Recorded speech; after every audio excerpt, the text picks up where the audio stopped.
The October rain drummed against the windows of my father's Chicago townhouse, matching the somber mood that had settled over our family since Grandpa William's funeral 3 days ago. I sat in the corner of the living room, watching my father Robert shuffle through papers at the mahogany desk that once belonged to his father, my grandfather. "All right, everyone," Dad cleared his throat, adjusting his reading glasses. "Let's get this over with." My Aunt Linda perched on the leather sofa next to my cousins, while Uncle Mark leaned against the fireplace mantel. I noticed how Dad's jaw tightened whenever he glanced my way. As executor of William Bennett's estate, Dad began formally. "I'll outline the distribution of assets." He read through the list methodically: the house to be sold and split between him and his siblings, various bonds and savings accounts parceled out, even Grandpa's vintage Buick going to Uncle Mark. Then Dad looked directly at me. "That's everything." The silence stretched uncomfortably. Aunt Linda shifted in her seat. "What about Tyler?" she asked softly. Dad's expression hardened. "Father left some old books and memorabilia for Tyler. Nothing of monetary value. I'll have them boxed up." My chest tightened. I'd spent every summer at Grandpa's oak-shaded house in Evanston, learning woodworking in his garage, listening to his stories about serving in Vietnam, playing chess until midnight. We talked just 2 weeks before his heart attack, and he'd squeezed my hand, telling me how proud he was that I'd gotten into Northwestern's engineering program, his alma mater. That's it." The words escaped before I could stop them. "What did you expect, Tyler?"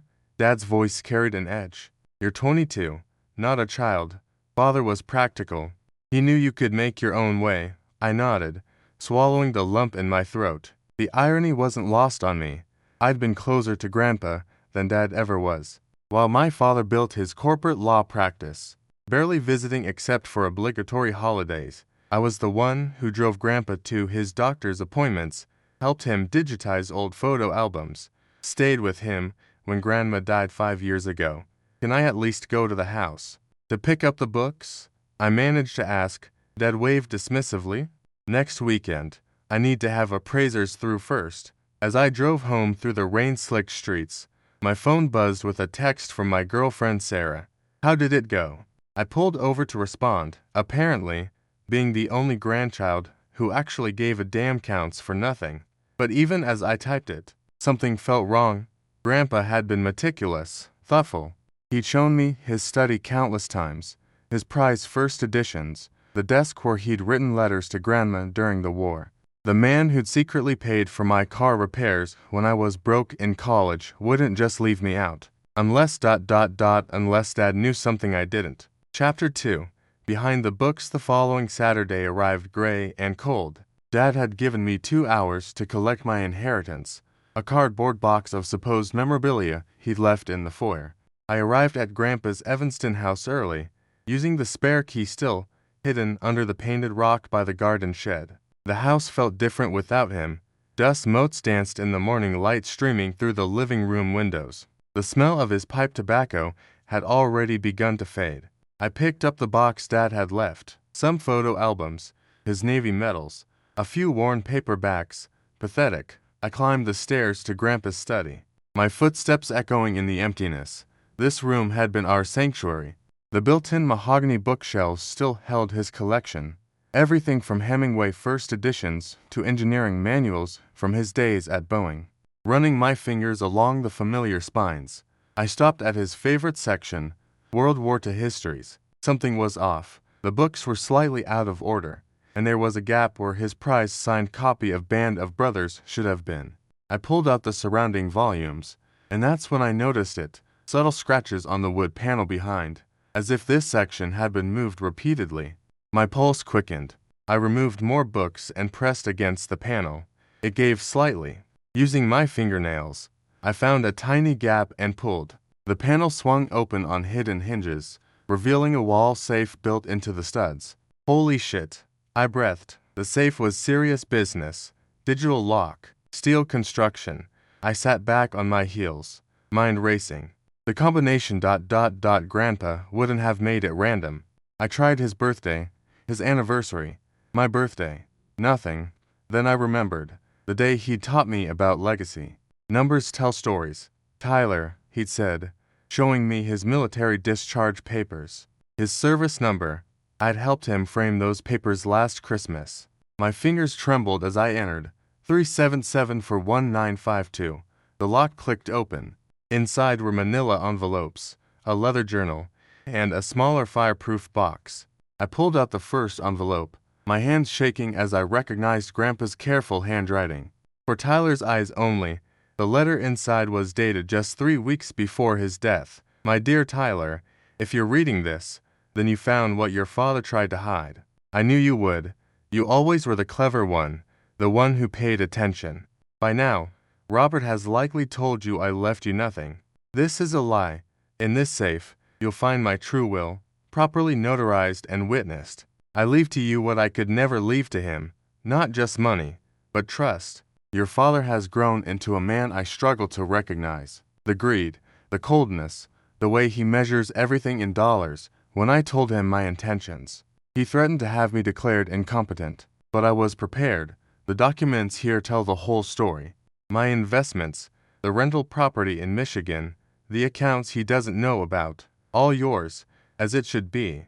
You're the one who understood that wealth means nothing without wisdom, that success means nothing without soul. Be strong in what comes next. Your father will fight, but the law is on your side. I made sure of that. Remember what I taught you. Integrity is the only inheritance that truly matters. All my love, Grandpa William. I sank to the floor, overwhelmed. The other envelopes contained bank statements, property deeds, investment portfolios, millions I never knew existed. The official will was there too, dated after the one Dad had presented, with 2 witnesses and a notary seal. My phone buzzed. Dad, you should be done by now. Lock up when you leave. I looked at the safe's contents spread before me. Everything changed in this moment. The quiet grandson who'd accepted being overlooked was gone. I pulled out my phone and searched for a state attorney's. Hi, Sarah, I said when she answered. I need you to sit down. You're not going to believe what I just found. Chapter 3.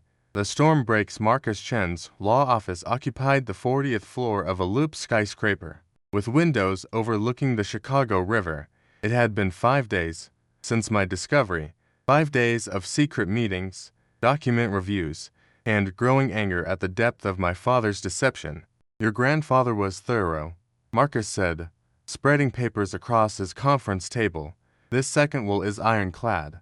The witnesses are unimpeachable, his doctor and his accountant. The video recording of the signing is particularly compelling. I watched the video again on his laptop. Grandpa, clear-eyed and articulate, explaining his wishes, while Dr. Martinez and Carl Hendricks, CPA, stood as witnesses. He'd thought of everything. Your father will claim undue influence, Marcus continued.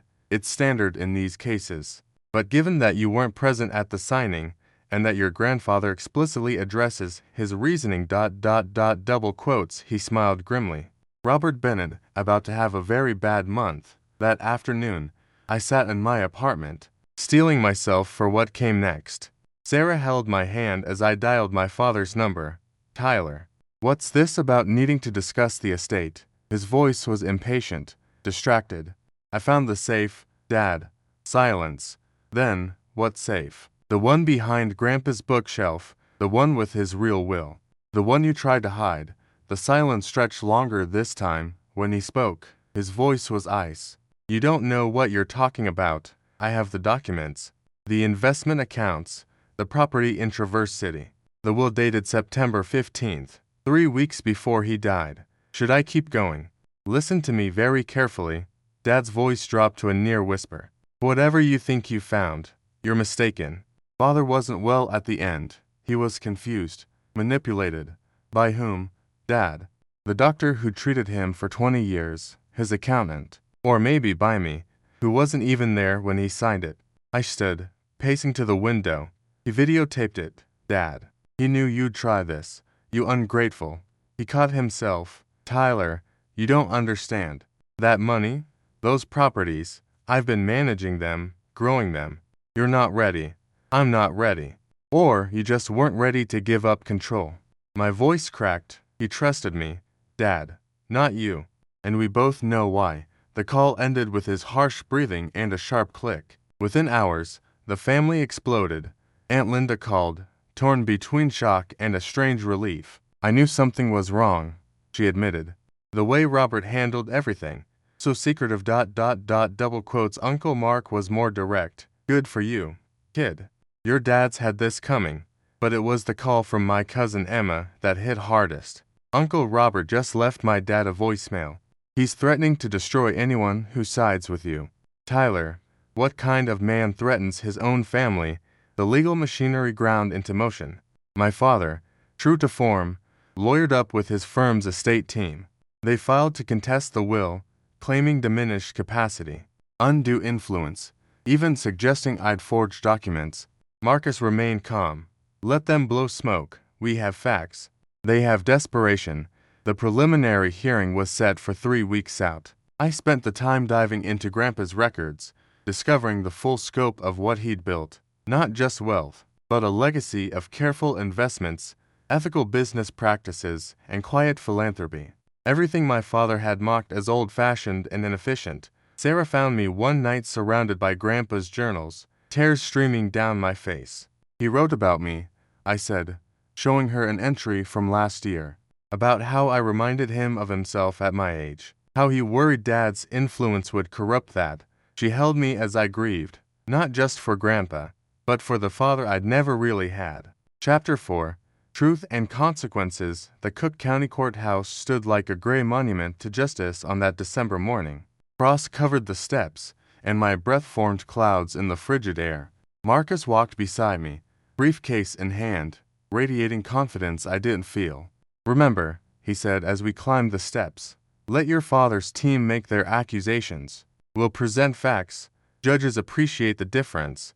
The courtroom was smaller than I'd expected, more intimate. Dad sat at the respondent's table with his legal team, 3 attorneys in $1,000 suits. He didn't look at me as I took my seat. Judge Patricia Hawkins presided, a woman with silver hair and sharp eyes that missed nothing.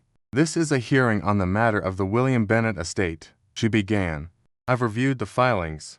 Let's proceed. Dad's lead attorney, Harrison Fletcher, came out swinging. He painted a picture of an elderly man, confused and vulnerable, manipulated by a grandson who'd isolated him from his family. He suggested the second will was suspicious, the timing convenient, the witnesses potentially compromised. I forced myself to stay calm as Fletcher twisted reality. The grandfather he described, feeble, easily influenced, bore no resemblance to the man who'd built a small fortune through shrewd investments and careful planning. Then it was our turn. Marcus methodically dismantled their arguments. He presented Grandpa's medical records, cognitive tests showing perfect mental acuity to weeks before his death. He showed financial records demonstrating Grandpa's continued active management of his portfolios. He called Dr. Martinez, who testified about Grandpa's clarity and determination when signing the will. Mr. Bennett was very specific, Dr. Martinez stated. He said he wanted to ensure his grandson Tyler received what was rightfully his. He was concerned about his son Robert's priorities. The accountant, Carl Hendricks, was even more damning. William showed me evidence that Robert had been siphoning money from his accounts. Nothing illegal, technically, but ethically questionable. Management fees for properties that required no management. Consultation charges for advice never given. I watched my father's face redden. His attorneys whispered furiously. Then Marcus played the video. Grandpa's voice filled the courtroom, strong and clear. I, William James Bennett, being of sound mind and body, do hereby declare this to be my last will and testament. I leave the bulk of my estate to my grandson, Tyler William Bennett, because he has shown the character and integrity I value above all else. My son Robert has received plenty from me over the years, money he's used to build his own fortune. Now it's Tyler's turn. The video continued, Grandpa detailing each bequest, explaining his reasoning. At one point, he looked directly at the camera. Robert, if you're watching this, know that I love you. But I cannot reward greed with more opportunity for greed. Tyler represents the best of what our family can be.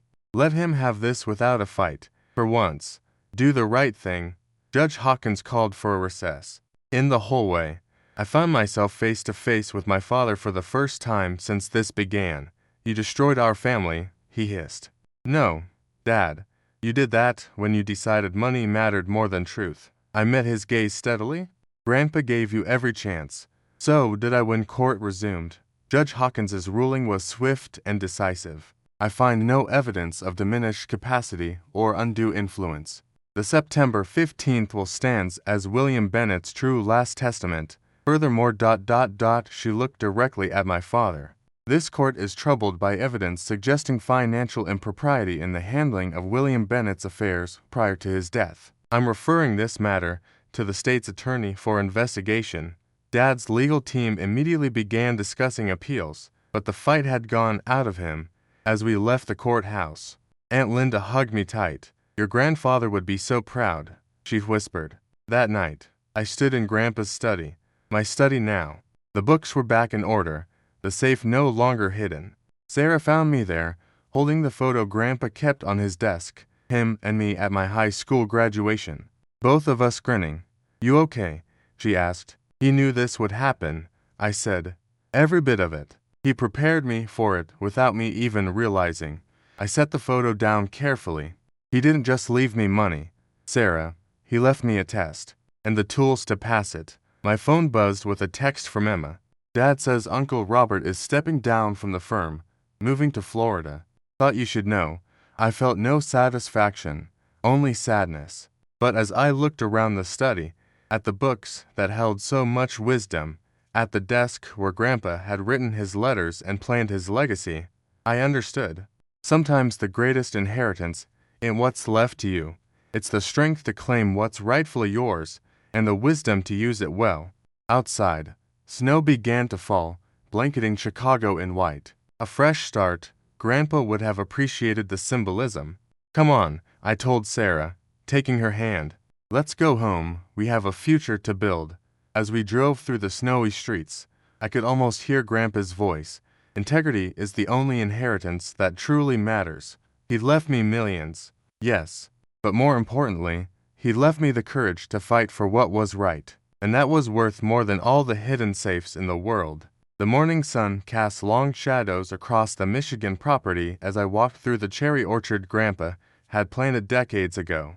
The trees were heavy with fruit, their branches bowing under the weight of a spectacular harvest. Sarah and I had moved to the Traverse City estate 6 months after the court ruling, transforming what had been a weekend retreat into a thriving agricultural business. Tyler, Sarah called from the farmhouse porch. You've got mail. I made my way back, my boots crunching on the gravel path Grandpa had laid himself. Duke, our golden retriever, bounded alongside me, tail wagging furiously. The farmhouse had been renovated but maintained its original character. Grandpa would have approved. Sarah handed me an envelope. No return address, but I recognized the handwriting immediately. My father's. Do you want me to stay? She asked. Reading my expression, I shook my head. I'll be in the study, Grandpa's study, now mine, overlooked the Grand Traverse Bay. I'd kept it exactly as he'd left it, adding only my engineering diplomas and photos from our sustainable farming initiatives. I settled into his leather chair and opened the envelope with trembling fingers. Tyler, I've written this letter a dozen times over the past 2 years. Each time, I've torn it up, unable to find the right words. Pride, I suppose. The Bennett family curse. I'm writing from Sarasota, where I've been living since everything fell apart. Funny how losing everything you thought mattered shows you what actually does. Your mother left me. I don't blame her. The firm forced me into early retirement. The investigation led to sanctions.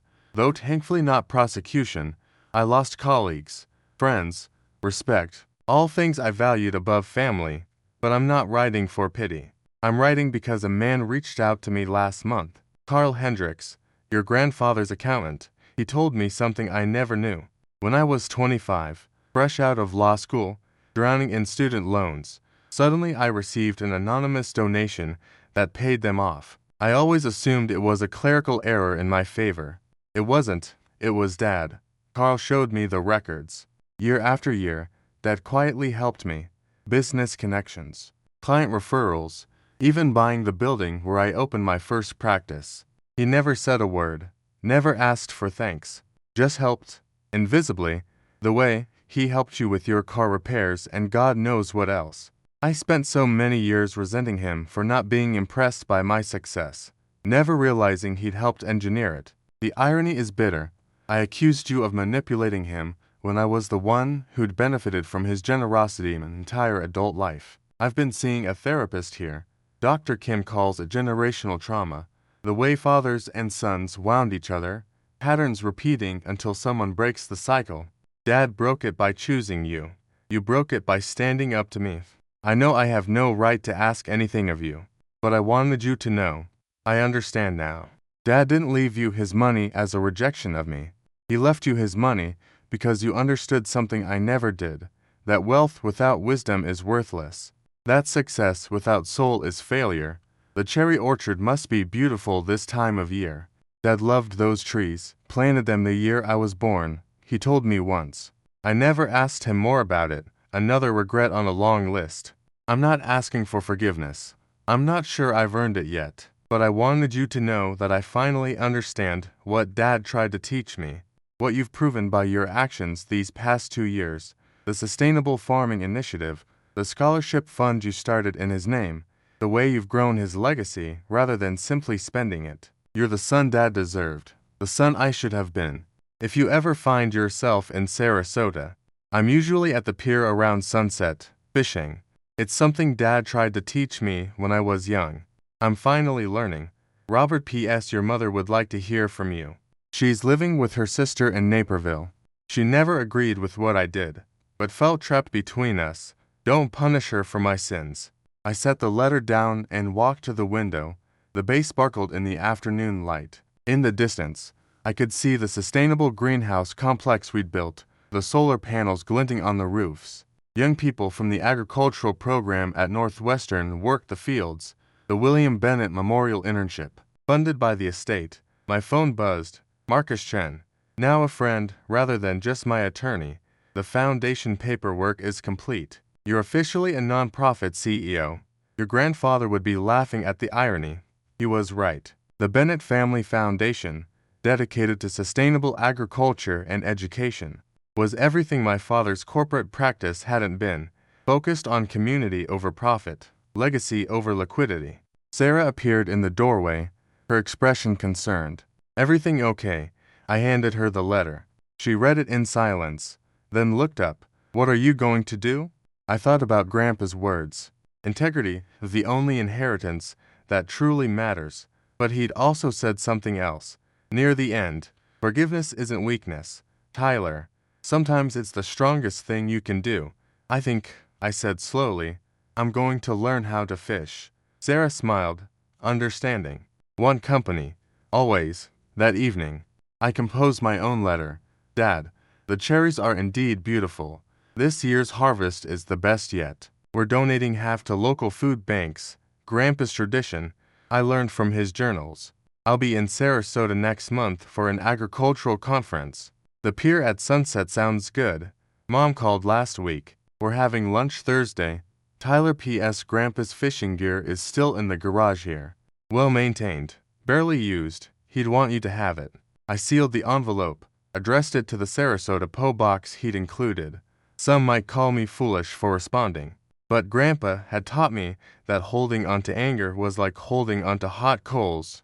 You only burned yourself. As stars began to appear over Grand Traverse Bay, I found Sarah in the kitchen, Duke at her feet. I have something to tell you, she said, her eyes bright with unshed tears. I'm pregnant. I pulled her close, joy and terror warring in my chest. A child, a chance to pass on what Grandpa had taught me, to break the cycle completely? Later, we walked through the orchard, planning. The nursery would go in Grandpa's old workshop. The child would grow up among these trees, learning what mattered. Not the money, though that would provide opportunities, but the values, hard work, integrity, the understanding that true wealth was measured in relationships, not bank accounts. At the far edge of the property, we paused at the small memorial garden I'd created. Grandpa's ashes were scattered here, among the wildflowers he'd loved. A simple stone bore his favorite quote, "What we plant today, we harvest tomorrow." He knew. Sarah said softly, Somehow, he knew all of this would happen. I nodded, my hand resting on her still flat stomach. He was always 10 steps ahead. The next morning, I found myself in the study again, pulling out Grandpa's journals. In the last entry, dated a week before his death, I found words I'd somehow missed before. The boy will face trials. Robert will fight him. But Tyler has something his father never understood, the ability to forgive. That's his true inheritance. Not the money, not the properties, but the capacity to break the chain of bitterness that binds generation to generation. The trees I planted will bear fruit long after I'm gone. So will the seeds of kindness. I closed the journal, understanding finally complete. The safe had held more than money. It had held a chance for redemption. Not just mine, but my father's too. Outside, the cherry trees swayed in the lake breeze, heavy with fruit, roots deep in Michigan soil. What we plant today, we harvest tomorrow. Grandpa's greatest gift wasn't the millions or the properties. It was the wisdom to know when to fight and when to forgive, and the courage to do both.